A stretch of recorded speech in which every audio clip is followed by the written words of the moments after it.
Hello दोस्तों, video शुरू करने से पहले एक स्टैंडर्ड डिस्क्लेमर। ये वीडियो सिर्फ और सिर्फ एजुकेशनल पर्पसेस के लिए है, कोई बाय या सेल रिकमेंडेशन नहीं है। दोस्तों, ये एक एआई असिस्टेड कंटेंट है, तो इसमें प्रोनाउंसिएशन की मिस्टेक्स हो सकती हैं, जैसे डीआरएचपी को डीएचआरपी कहना और मेल को फीमेल या फीमेल को मेल कहना। तो आज हम समझेंगे कि गोल्ड के दाम कब गिरते हैं, कब बढ़ते हैं और अक्टूबर में ये ऑल टाइम हाई क्यों टच कर गए। तो चलिए वीडियो को स्टार्ट करते हैं। तो अब हम बात करते हैं गोल्ड प्राइसेस की, जो रीसेंट टाइम्स में अक्टूबर 2025 तक आते आते बिल्कुल ऑल टाइम हाईज पर पहुंच गए हैं। बिल्कुल। मतलब ऐसे लेवल्स जो पहले कभी देखे नहीं गए हैं।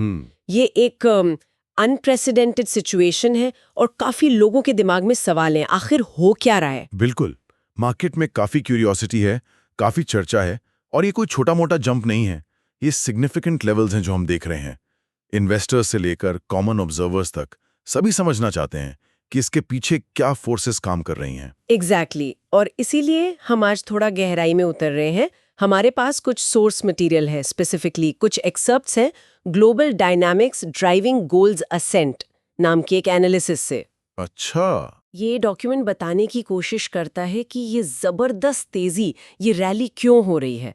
तो आज का मिशन क्लियर है, इस मटेरियल को अच्छे से एक्सप्लोर करना और आइडेंटिफाई करना कि वो कौन से मल्टीपल फैक्टर्स हैं जो मिलकर गोल्ड की इस रॉकेट जैसी ट्रेजेक्टरी को फ्यूल कर रहे हैं।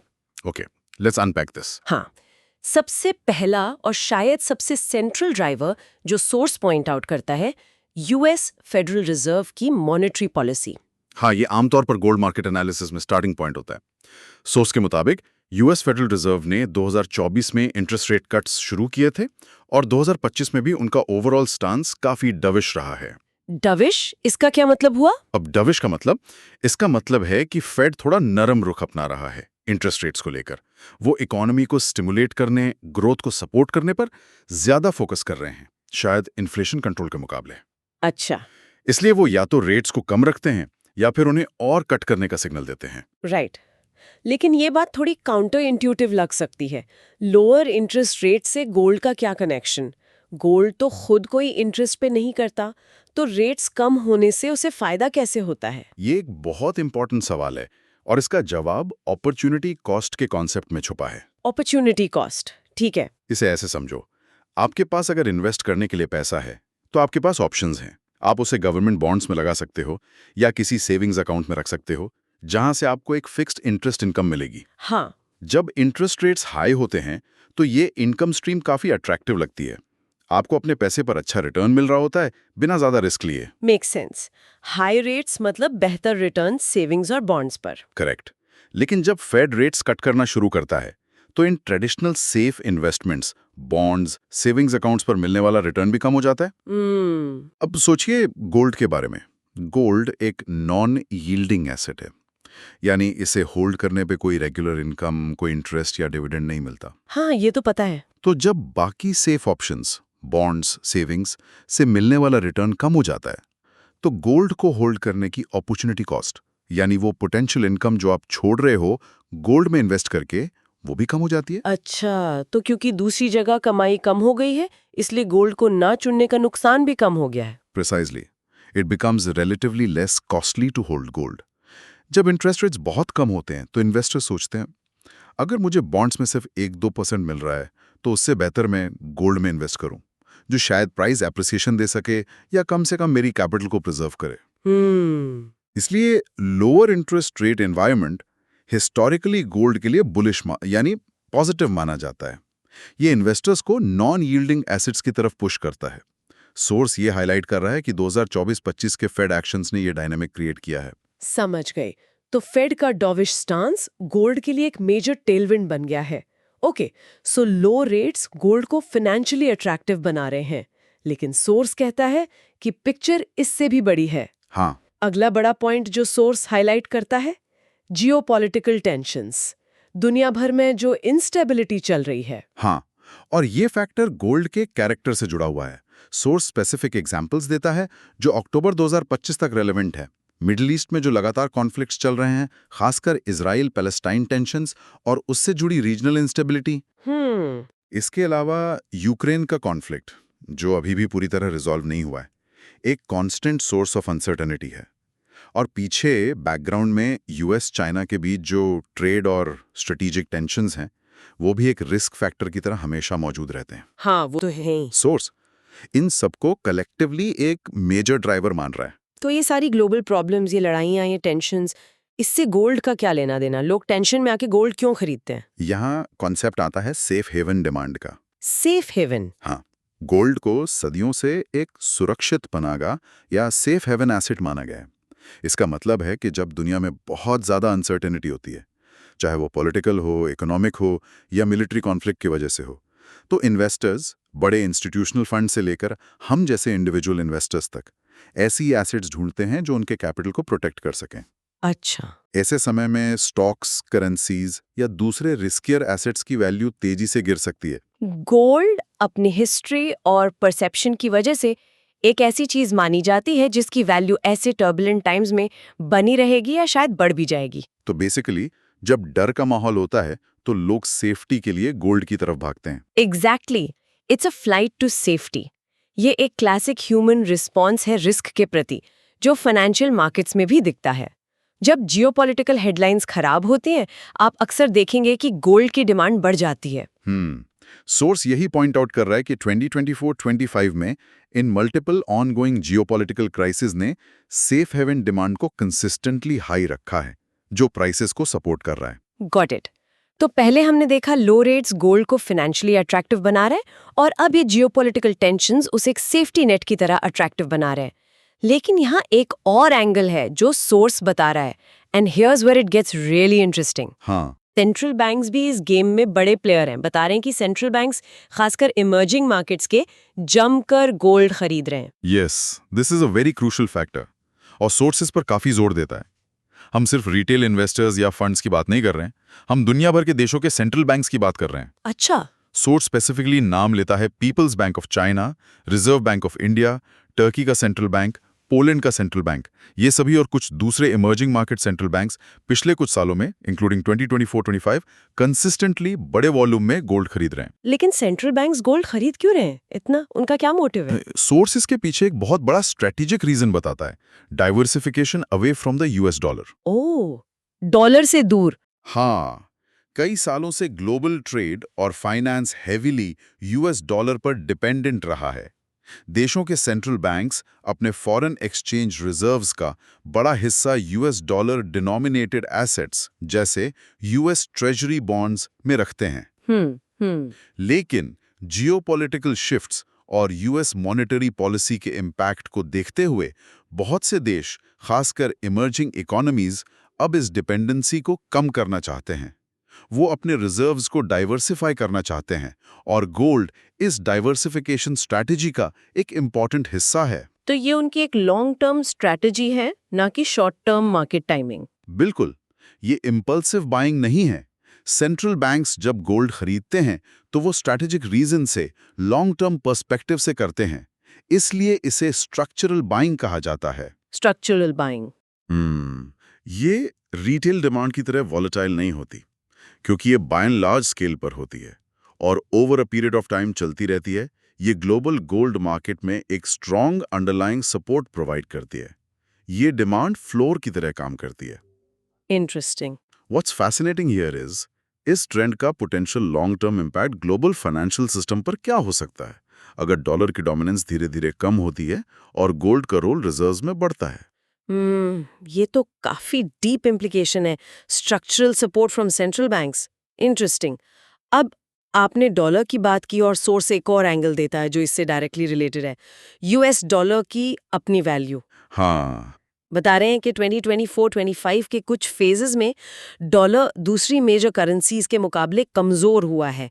तो इसका क्या इम्पैक्ट है? हाँ, ये गोल्ड और डॉलर के बीच का इनवर्स रिलेशनशिप एक वेल एस्टैब्लिश्ड मार्केट डायनामिक है। जनरली जब यूएस डॉलर दूसरी मेजर करेंसीज के अगेंस्ट वीक होता है तो गोल्ड की कीमत बढ़ने लगती है, और वाइस वर्सा। उल्टा रिश्ता है मतलब। बिल्कुल। इसका लॉजिक सिंपल है। Gold globally mostly US dollars में प्राइस किया जाता है। हाँ। अगर डॉलर कमजोर होता है तो उन बायर्स के लिए जिनके पास दूसरी करेंसीज हैं जैसे यूरो, जापानीज येन या इंडियन रुपी, गोल्ड इफेक्टिवली उनकी लोकल करेंसी में सस्ता हो जाता है। ओके, तो अगर मैं इंडिया में बैठी हूँ और डॉलर रूपी के अगेंस्ट वीक होता है तो मेरे लिए डॉलर प्राइस्ड गोल्ड खरीदना सस्ता पड़ेगा। एग्जैक्टली। और जब कोई चीज सस्ती होती है तो उसकी डिमांड बढ़ जाती है। तो एक वीक डॉलर ग्लोबल डिमांड को स्टिमुलेट करता है, स्पेशली नॉन यूएसडी बायर्स से। अच्छा, इसलिए मार्केट पार्टिसिपेंट्स हमेशा डॉलर इंडेक्स DXY को क्लोजली मॉनिटर करते हैं। DXY? हाँ, मेजर करता है। इसमें euro, yen, British pound, Canadian dollar, Swedish krona और स्विस फ्रैंक शामिल हैं।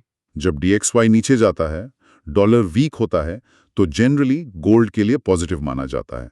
सोर्स सजेस्ट करता है कि डॉलर की इंटरमिटेंट वीकनेस ने भी 2024-25 में गोल्ड की रैली को सपोर्ट किया है। राइट। और ये डॉलर वीकनेस कहीं ना कहीं फेड की डविश पॉलिसी से भी लिंक्ड हो सकती है, जैसा हमने पहले डिस्कस किया। Right, make sense. तो Fed policy, potentially weaker dollar, cheaper gold for non USD buyers, higher demand, सब कनेक्टेड है।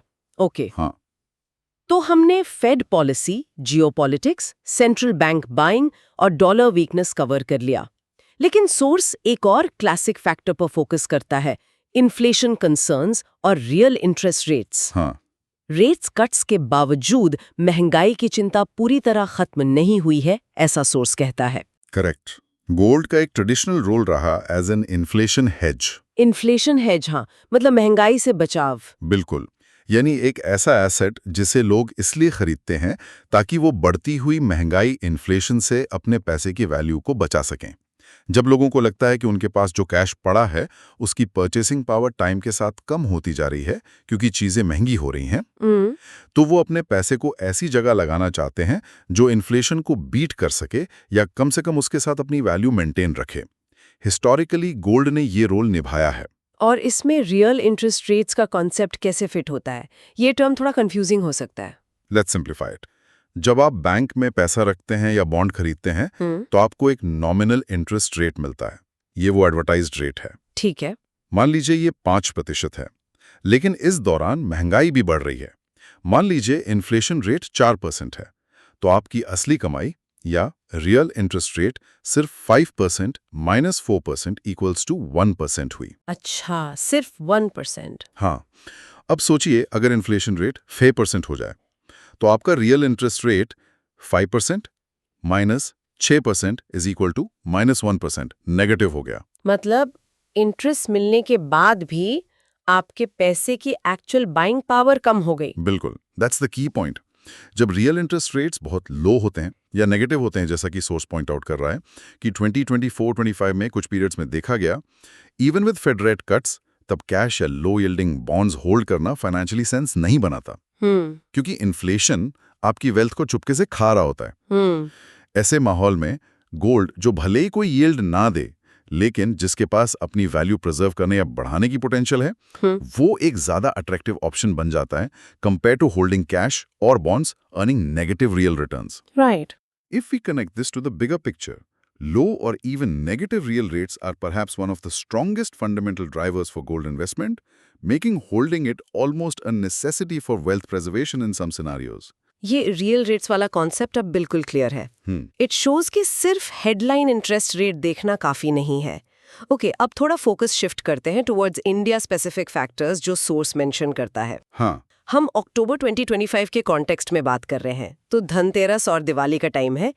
इसका क्या इम्पैक्ट है? हाँ, इंडिया दुनिया के टॉप 2 गोल्ड कंज्यूमर्स में से एक है, चाइना के साथ। और इंडिया में गोल्ड सिर्फ इन्वेस्टमेंट नहीं बल्कि कल्चरल और रिलीजियस सिग्निफिकेंस भी रखता है। बिल्कुल। फेस्टिव सीजन जैसे दिवाली और धनतेरस और वेडिंग सीजन में गोल्ड की फिजिकल डिमांड हिस्टोरिकली काफी बढ़ जाती है। लोग शगुन के लिए, गिफ्ट्स के लिए और पर्सनल यूज के लिए गोल्ड ज्वेलरी और कॉइन्स खरीदते हैं।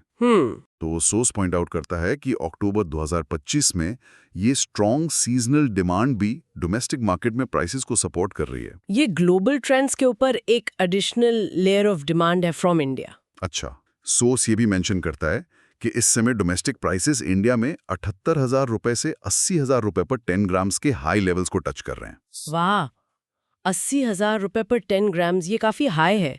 इसमें सिर्फ इंटरनेशनल प्राइस का ही रोल है या इंडियन कॉन्टेक्स्ट में कुछ और भी प्ले कर रहा है? सोर्स एक बहुत इंपॉर्टेंट न्यूएंस ऐड करता है जो इंडियन बायर्स के लिए रेलेवेंट है, रुपी डिप्रिसिएशन का इम्पैक्ट। रुपी डिप्रिसिएशन, हाँ। इंडिया अपनी गोल्ड रिक्वायरमेंट का बड़ा हिस्सा इंपोर्ट करता है। गोल्ड का इंटरनेशनल प्राइस तो US डॉलर्स में डिसाइड होता है, लेकिन जब हम इंडिया में गोल्ड खरीदते हैं तो हम रुपी पे पेमेंट करते हैं। हाँ, अब अगर इंटरनेशनल मार्केट में गोल्ड का प्राइस डॉलर्स में स्टेबल भी रहे, लेकिन इंडियन रुपी यूएस डॉलर्स के अगेंस्ट कमजोर हो जाए, यानी $1 खरीदने के लिए ज्यादा रुपीस लगे, तो इंडिया के लिए गोल्ड इंपोर्ट करना ऑटोमेटिकली महंगा हो जाता है। तो मतलब इंडियन बायर्स को डबल हिट लग सकता है अगर इंटरनेशनल प्राइस भी बढ़े और रुपी भी वीक हो। एग्जैक्टली इससे डोमेस्टिक प्राइसेस इंटरनेशनल प्राइसेस से भी ज्यादा तेजी से बढ़ सकते हैं।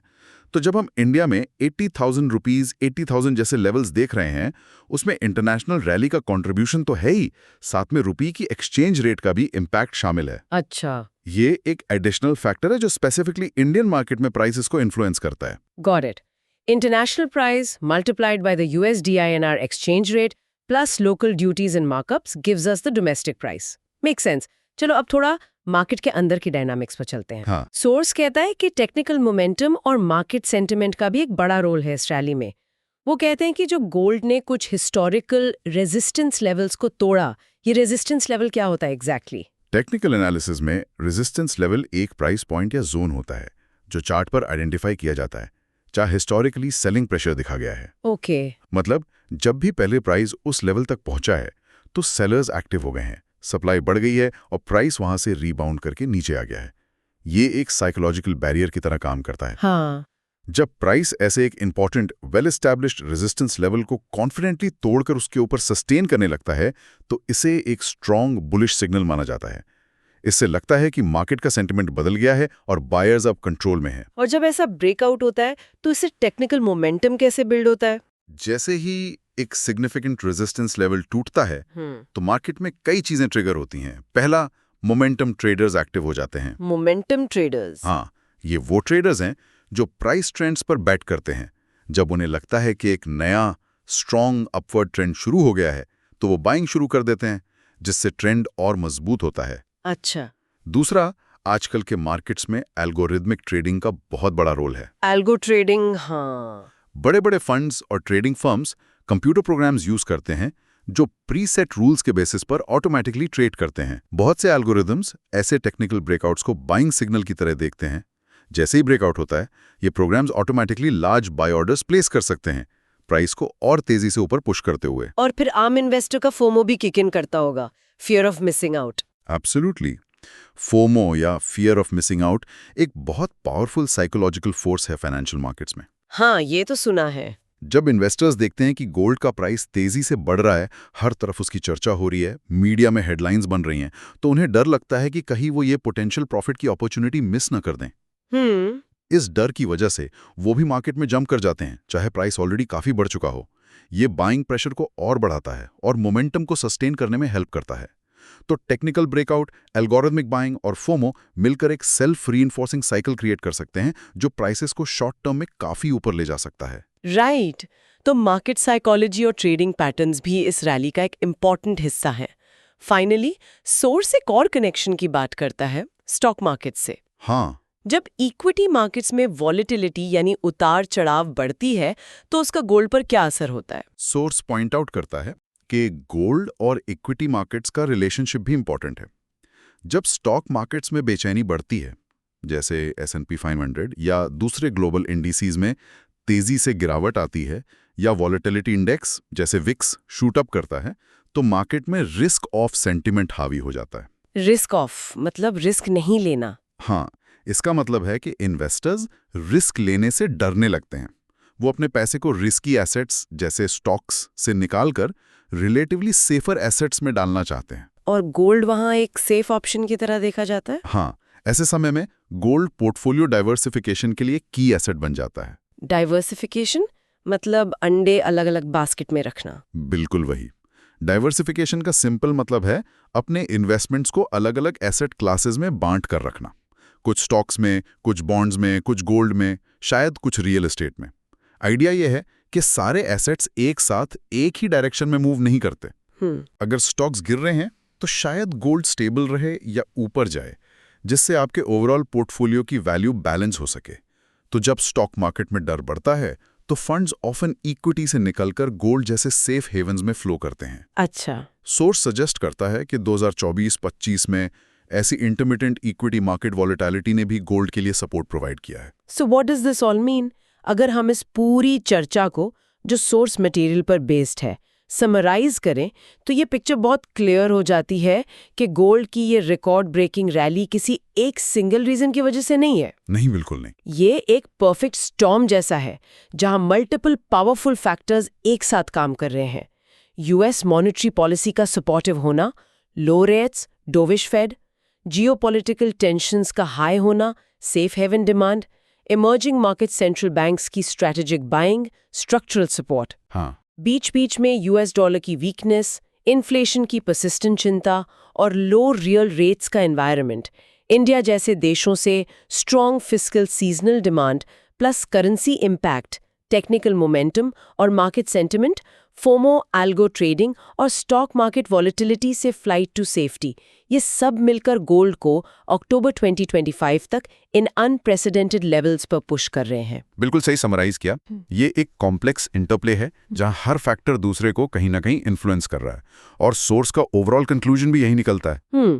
जब तक ये कोर अंडरलाइंग ड्राइवर्स, खासकर जियोपॉलिटिकल अनसर्टेनिटी और ग्लोबल मॉनेटरी पॉलिसीज का अकोमोडेटिव रहना यानी लो इंटरेस्ट रेट एनवायरनमेंट का बने रहना मेजरली शिफ्ट नहीं होते, तब तक गोल्ड प्राइसेस को इन ऊंचे लेवल्स पर सपोर्ट मिलता रहने की काफी स्ट्रांग संभावना है। राइट। लेकिन इससे एक इंपॉर्टेंट सवाल भी उठता है।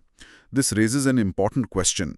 ये करंट मोमेंटम कब तक चलेगा और क्या इन ड्राइवर्स में से किसी एक के भी रिवर्स होने पर पूरा स्ट्रक्चर कोलैप्स हो सकता है? एग्जैक्टली। ये सवाल बहुत पर्टिनेंट है। तो ये थी हमारी कोशिश गोल्ड प्राइसेस के पीछे के कारणों को समझने की, based on the analysis provided in the source material. हाँ, और इस चर्चा से एक सवाल जो दिमाग में घूम रहा है और जो सोर्स के इम्प्लीकेशंस पर ही बेस्ड है, मान लीजिए अगर कल को सेंट्रल बैंक्स अपने गोल्ड बाइंग स्ट्रैटेजी को स्लो डाउन कर देते हैं या शायद रिवर्स कर देते हैं, या फिर किसी वजह से जियोपॉलिटिकल लैंडस्केप अचानक काफी शांत हो जाता है, तो इस करंट बुलिश ट्रेंड पर कैसा और कितना तेज असर पड़ेगा? ये देखना होगा। ये सारे ग्लोबल फैक्टर्स आपस में कितने टाइटली जुड़े हुए हैं और एक छोटा सा बदलाव भी चेन रिएक्शन शुरू कर सकता है या नहीं, इस पर सोचना और ऑब्जर्व करना आगे काफी इंटरेस्टिंग होगा। This only for educational purposes, not a buy and sell recommendation. Congratulations, आपने ये पॉडकास्ट एंड तक सुना। अगर इस वीडियो से आपको कुछ भी वैल्यूएबल मिला है तो इसे लाइक जरूर करें, ज्यादा से ज्यादा शेयर करें और कमेंट में बताएं कि नेक्स्ट वीडियो में किस टॉपिक को कवर करें। Thank you very much for listening.